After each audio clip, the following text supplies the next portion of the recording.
పథకాల్ని అసలైన అర్హులకు ఎంపిక చేయాలి అన్న లక్ష్యంతో తెలంగాణ ప్రభుత్వం గ్రామ సభలు జరుపుతోంది. అయితే స్థానికుల నుంచి నిరసనలు కంటిన్యూ అవుతూనే ఉన్నాయి. మూడో రోజు కూడా అదే సిచ్యువేషన్. పలు గ్రామాల్లో స్థానికుల నుంచి నిరసన వ్యక్తమైంది. ఈ నెల 26 నుంచి 4 పథకాలు అమలు చేయాలని ప్రభుత్వం సంకల్పించింది. అవే రైతు భరోసా, ఆత్మీయ భరోసా, ఇందిరమ్మ ఇళ్లు, రేషన్ కార్డుల పంపిణీ. ఈ పథకాలకు లబ్ధిదారుల వెరిఫికేషన్ కోసం 3 రోజులుగా గ్రామ సభలు కూడా నిర్వహిస్తోంది ప్రభుత్వం. గ్రామ సభల్లో అర్హుల జాబితాను ప్రదర్శిస్తున్నారు. అయితే ఈ జాబితాపై స్థానికుల నుంచి తీవ్ర ఆగ్రహం వ్యక్తమవుతోంది. కొంతమంది అర్హుల పేర్లు జాబితాలో లేవని, అర్హత లేని వాళ్ల పేర్లు కూడా ఉన్నాయంటూ ఆందోళన వ్యక్తం చేస్తున్నారు.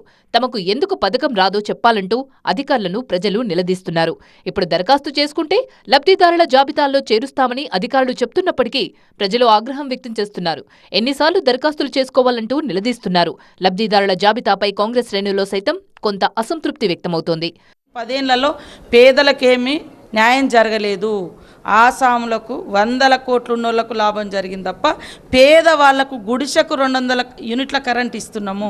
పేదింటి బిడ్డకు ఒక 500కే గ్యాస్ సిలిండర్ ఇస్తున్నాము.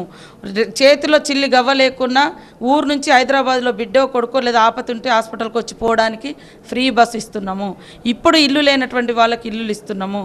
అదేవిధంగా భూమి లేనటువంటి కూలీలకు, రైతు కుటుంబానికి వ్యవసాయ కూలీకి మరి 12,000 స్కీమ్ తీసుకొచ్చినాము. ఇవన్నీ చేస్తున్నాము. ఇవన్నీ మంచి పథకాలు. దీనికి ఉల్టాగా వాళ్ళు మేము ఏదైతే మంచి పథకాలు తెస్తామో వెంటనే రెడీగా పెట్టుకుంటారు కొన్ని యూట్యూబ్ ఛానల్స్. వాళ్ళు కొంత కావాలని నెగిటివ్ చేస్తున్నారు. ఖమ్మం జిల్లా విఎం బంజారా గ్రామసభలో ఘర్షణ చెలరేగింది. లబ్ధిదారుల ఎంపిక విషయంలో 2 వర్గాలు ఘర్షణ పడ్డాయి. ఇళ్లు, రేషన్ కార్డులను అనర్హులకు కేటాయించారంటూ ఆగ్రహం వ్యక్తం చేశారు.